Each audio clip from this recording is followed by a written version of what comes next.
You are the queen, the literal queen of Christmas. If I could fly off like a magical fairy and just emerge at Christmas, I would.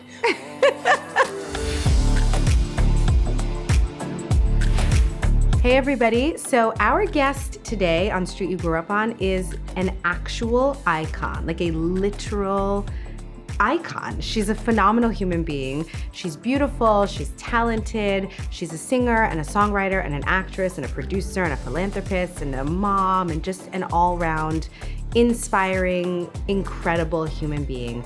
Our guest today is Mariah Carey.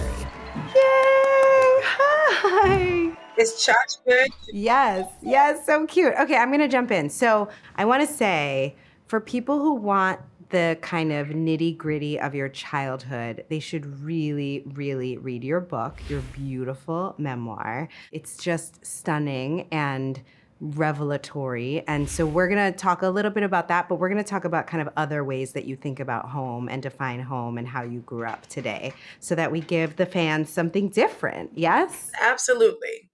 I would love to give the fans something different. Usually, it's so hard to encapsulate all of the stuff in one interview or setting or even Yeah. so that's why as Michaela, my collaborator on that book, and I always say I had to write a whole ass book. So I want to jump in by talking about your sexy alter ego name, otherwise known as your porn name, which Right. is the name of your first pet or your favorite pet and the name of the street you grew up on.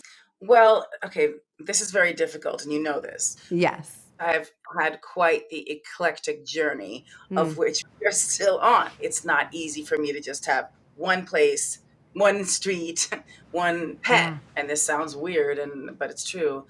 Like even as a child, I was like the only place I really felt unconditional love was from my pets, which is like, Mm. so it's hard to pick a favorite. I'm not saying it's a favorite, but Cha Cha knows that she's the queen. Ah! Go with Cha Cha and Citizen of the World, darling. So it's Cha Cha of the World, darling, right? Are we Cha-Cha adding of the World is a fierce porn name. That's a fierce, like I wouldn't mess with her. That's fierce. I love that you talk about pets being a place where you experience unconditional love. What are some of the other ways that you think about what feels like home? Like when you're in a place that feels like home to you in your travels, what does that mean? What does it look like? What does it feel like? I am one of those people where it's very much like home is where you're hanging your hat, whatever that saying is. I mean, when I was growing up, I went from place to place with, living with my mother after my parents divorced. We moved about 13 or 14 times. We start out in the book talking about this one place where I kind of landed in maybe like sixth grade after moving all those times. And kids in the neighborhood before we moved in used to call it the shack, something I found out later, but that's where everybody would go to like do whatever they were going to do. And, it was like a hangout for teenagers. And then we moved into it and had to treat it as a house. There was no door, there was no lock on the door. So anybody, and I was by myself a lot, but I just had to deal with that. I want to answer the question about like home and that question because my first acting coach, the first thing she said was, okay, lie down. Of course, she puts me lie down on the floor. We did a You relaxation, gotta relax, yeah. complete and total relaxation. So for me, that was like I was like this the whole time at that during that point in my life because I felt I had to fight constantly. Whatever it was a fight. Then she said to me, "Go to a place where you feel totally comfortable and at home." And I really had to pause. I'm laying down, sitting there, physically sort of relaxed, but I couldn't think of a place in my entire life. And I'm like, I don't have one. Oh, that makes me want to cry. Music is home for me, you know? Yes. And raised you and really raised Really you. did and protected me, and fans equal home to me as well. So I would see the fans who became my actual family to me. Like that's who really made me feel like, another unconditional love moment. They made me feel like somebody cared. Whereas, I never really felt that. I felt like there were people around that were there because they thought, oh, she's probably going to be successful and then we can make money off her, whatever. But these were people that were like when you wrote this line in this song, it saved my life. And this is early on. So Mm. once I really felt that connection, that's why when I talk about my fans, they became the people that mattered and still are, the most. They actually like care about a song enough to get. The other day I was doing Twitter Spaces, and we were talking about something, and somebody had just gotten those exact lyrics tattooed on their body. When you see that kind of devotion, I don't know, for me, it was just something I had never had. And I still don't have that connection with anybody like in my immediate family. It's really beautiful that to hear you talk about that because it's true. Like those are the things that allow us to grow up, to like come into ourselves. Unconditional love, Mhm. true acceptance, devotion, commitment, seeing somebody. Like that's what allows a person to come into themselves. And I think it's so inspiring that you were willing to have this conversation because I know when I first said like I want to talk to you about the street you grew up on, you were like, there's no street, there's no one place. But I think that's really I love that you are willing to share that because I know you're not alone in feeling that way. I think that this idea of like I had to grow up on my own, I had to grow up on the move, I had to grow up and like get the love where the love was, like that is not unique to you. That's an experience that a lot of people go through, and knowing that you went through it and that you went from a shack to a mansion. It's not about the stuff, it's not about the materialism, but it's about the journey and knowing that anything's possible. You're such a great example of that. Thank you. And that's the thing where there were so many people and kids' parents who rightfully so were like, "Oh, so you won't be going to college?" And then it was just like this look like nobody had ever even suggested. I was like, "Who the hell Mm. wants to go to school for any amount of time longer than you have to?" It never even entered my mind, but, looking back on it, I'm like, yeah, they weren't wrong for having those types of feelings. They assumed this girl's gonna be a complete loser. She's having this pipe Mm. dream that, like, no one's, taking care of her and telling her, like, "You should be doing this." At that point, I couldn't have gotten into any college. The only thing I was good at was creative writing. I was with the honor students in those classes, and then I was in remedial math, which I would cut anyway. So, like so that whole thing, when people also, I'm this very much this person where if people want to say that's impossible, I really go back to all things are possible. And you're right, you have to go through stuff to get to that kind of place. I know your fans, me included, feel like writing the meaning of Mariah Carey was such a gift to us. But I also wonder, as I'm listening to you, was it really transformative for you? Yeah, I would definitely say that was a cathartic experience to be able to just, travel back and deal with certain moments in my life that maybe I hadn't been able to deal with. What was the point that you started to feel like, you know what, being on the road is what home feels like to me? It's interesting. I haven't done that many tours that other people would have done twice the amount of tours if with the same amount of records and things that I've done. Nothing's ever going to be as specific as this place is for me Mm. here. We're in New York now. So New York is home for New York is really like if I had to pick one city, New York is home, this place specifically because I built it from nothing. Mm. I really bought it because of the roof. And I have this song called The Roof, which is a fan favorite from the album Butterfly. And so I did this whole thing. We have Butterfly 25 this year actually coming up, which I'm super excited about because it is my favorite album that I've ever done. Also, I recently bought a house in Atlanta. And the main thing about that is that it's the Butterfly Lounge, which is my studio because my whole band is basically, they live like 30 minutes away in Atlanta and like all these incredible musicians. So we've been making live music there, writing new stuff. And I'm working on a really cool project right now with some legends and new artists. And it's not a Christmas project, but it's really, it's an inspirational thing. And so I'm Ugh. hopefully we can talk again at some point about that. Let's talk about the Christmas thing. I want to unpack that a little bit because this feels like a good place to talk about it because for a lot of people, Christmas is about home Yeah. and about like returning to home and family and the places where you grow up. Mhm. And so it's so interesting that you don't necessarily have those positive feelings in childhood, but that you are the queen, the literal queen of Christmas. To like make sense of that for me. Every year I would get extremely festive at Christmas time. Again, this was mostly me and my mother growing up together. She would be very festive. She loved the holidays, but what happened was people that I used to be related to, who I now do not talk about, would ruin Christmas every year. They would ruin it. They would Mm, they would like throw things at each other and curse at each other and yell. And I'd be like, mm, why is this mm, so awful? Like, why did they have to ruin? mm. I've been waiting this whole time, like going to school, like, and it's Christmas and it's gonna be like the most festive little girl ever. But then it would always get ruined. So once I was on my own and able to make my own decisions about where we would spend the holiday, what the holidays would be like, I started going to Aspen. And what's home about it is that it's the same decorations every year. It's all the things I've acquired over the years that really make me happy. And like there'll be a moment where I'm just alone and just taking that in and listening to my playlist that I tweak every year, but it's the Nat King Cole, Donny Hathaway, like all Yes, yes. heartfelt favorites, and just sit there and look at it's always, I need snow, I gotta have snow.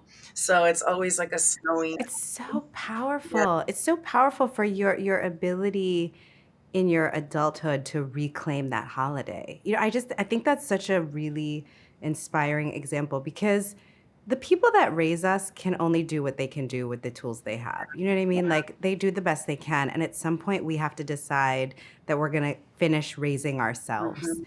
and that you have given yourself that Christmas. If I could fly off like a magical fairy and just emerge at Christmas, I would.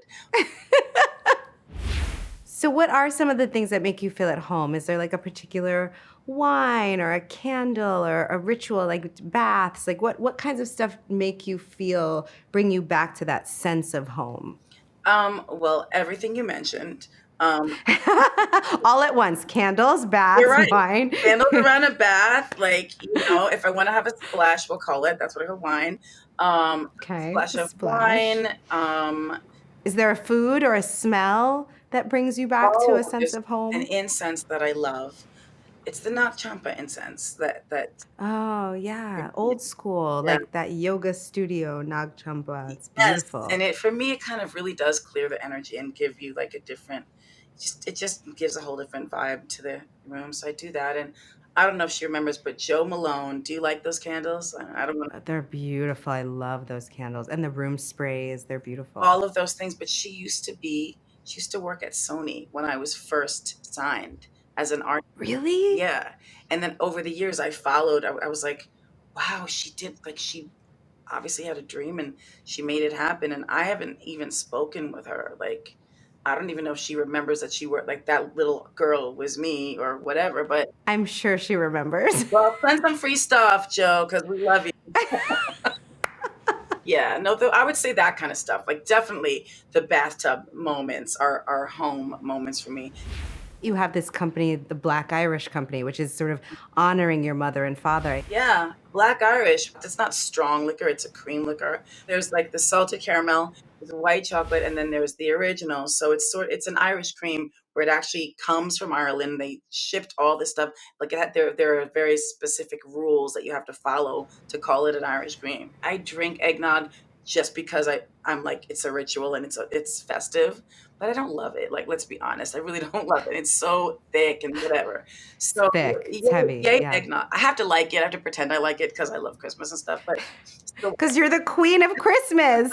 so I have to have a little bit just to taste it with the Yes. cinnamon and stuff. But Black Irish, I worked on that. I mean, it was not like, oh, tell me what you want it to be. You know what I mean? My partner, John Herzog, and myself worked on the juice of it and made it. I was like, this is what I feel I would like to drink at Christmas. So my favorite is the salted Mm. caramel. I need to send you some. We didn't do a big celebrity presentation with boxes and things. Because you don't have to. Everybody wants it anyway. I know, I get it. I think for this Christmas, I think, if Olivia Pope / Kerry Washington thinks that we should do it, then that's what needs to happen.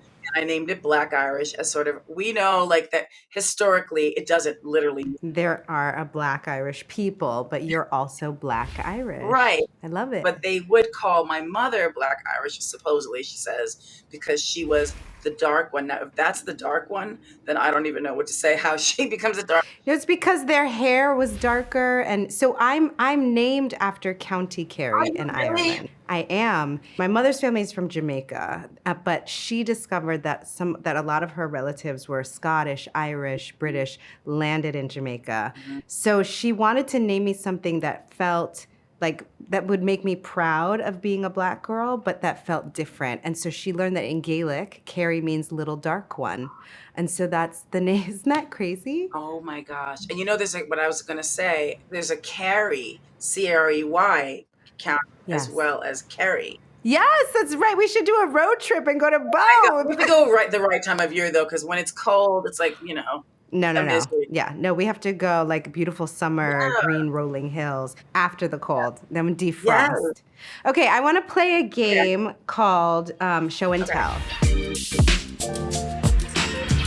I want you to tell me the story of some of these pictures. Okay, I can see that is me and my cousins, and we are at my grandfather's house in Queens. And so my cousins were like the only kids that I knew, my cousins. So that's us, probably just having been fed some amazing soul food and just sitting there and just being silly. That was like my most happy childhood stuff. Okay, clearly you've always been a fashion icon. What? What are we talking about? Those were the only pair of shorts I had. I want them now. Oh I my want them gosh, I now. don't even know like how I acquired those. But yeah, that's my friend Josephine from Sweden, where we lived in a little apartment that had like 5 other girls living there. I lived on the mattress on the floor, and those were my only jean Ugh. shorts. It was like just some bleach thrown on some jean shorts. I don't know. It's a moment. It's a moment. And you're out there drinking juice. Do you know where you guys were going? Yes, the guy down the street, he didn't own the place, but you know how there's a lot of little bodegas around New York.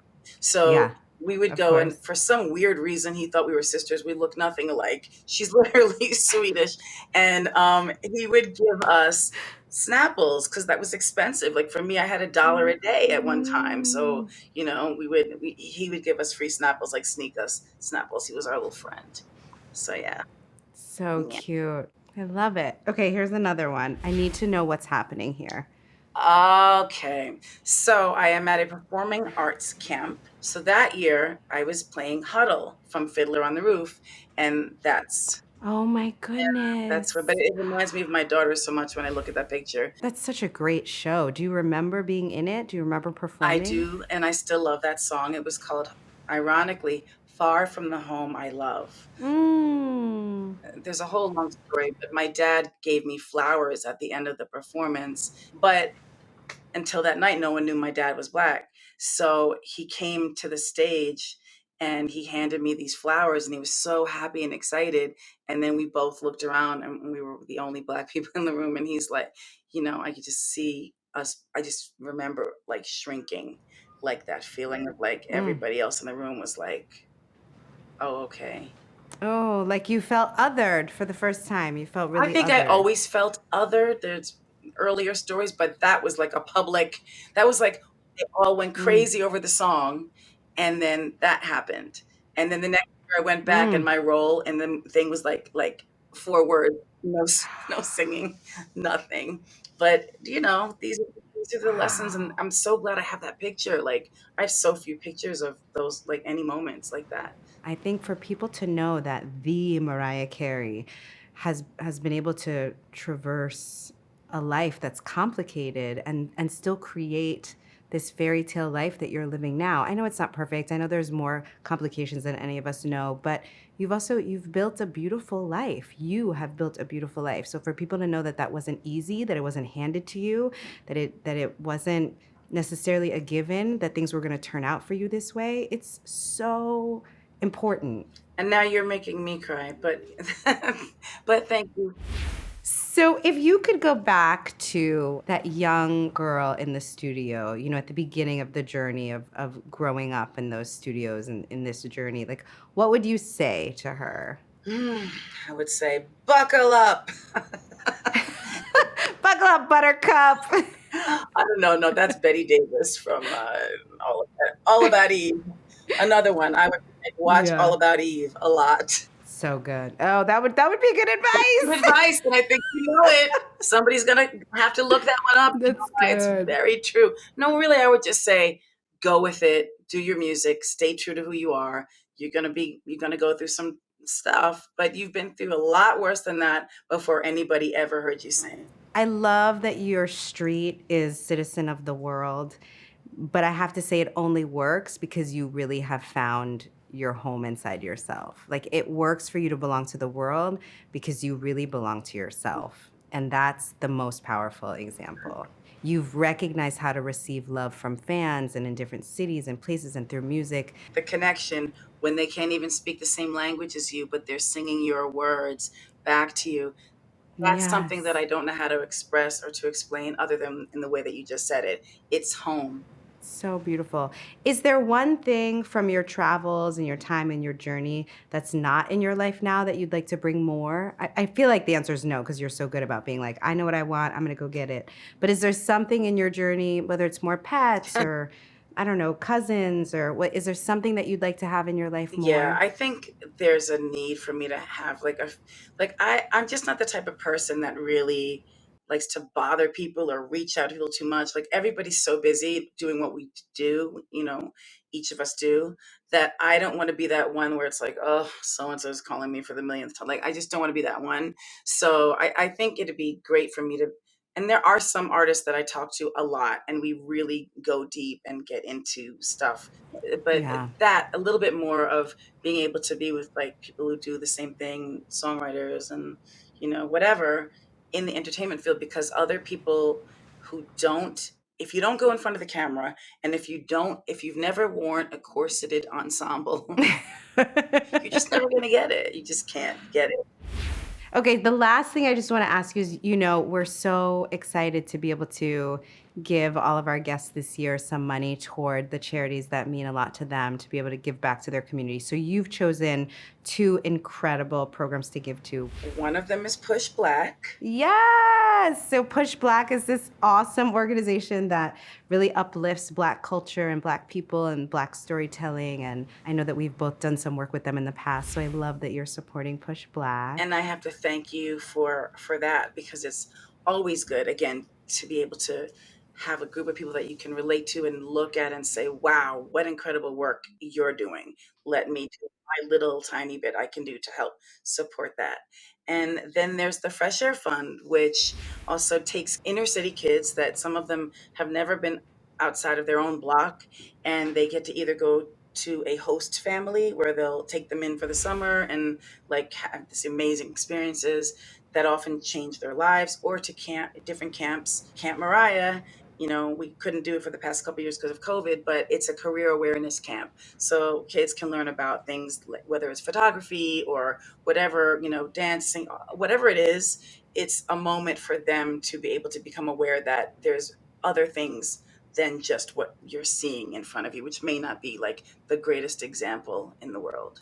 I have to say, when I read that, I was so moved because that's really the spirit of this whole conversation. It's like that's you looking at the street you grew up on the life that you lived, realizing what you didn't have, and figuring out how to give that to other people. It's just so moving. So I feel like so many other kids are going to have enriched stories about the street they grew up on because you expanded that street. You expanded for them the idea of where they grow up and how they grow up. And I think it's really so incredible. And I love that you're doing this, because the truth is, some people really are all about that one block or that street that really did shape them, and the different characters and people they came in contact with, and just the texture of what that is to one's life. I get it, because like I said, I was talking about my cousins. They're from the Bronx. They still live in the Bronx. Like, so it's not like I don't know that or understand what that is. I just never had it because of the Yeah. eclectic lifestyle that I was born into. So, citizen of the world, darling. Well, I'll take it. I would like a passport to your world. I would like it. It's always here for you. I have it. Give Cha-Cha a kiss from me. I love you so much. Thank you for doing this. Love you. Thank you so much for having me, and I hope to see you soon. Bye, honey. Thank you so much, Mariah, for joining us. That was an incredible interview. I loved getting to talk to you about all of the streets that you grew up on, and the studios and the stages and the cities. And it was just so special to hear you share your story. And I know so many people are gonna get so much inspiration out of it. So thank you for joining us. All of you, thank you for watching. Just like Mariah said, the fans are everything. Make sure you like and subscribe and keep coming back. And I just hope that you're enjoying walking through these streets or through the entire world with Miss Mariah as much as I do.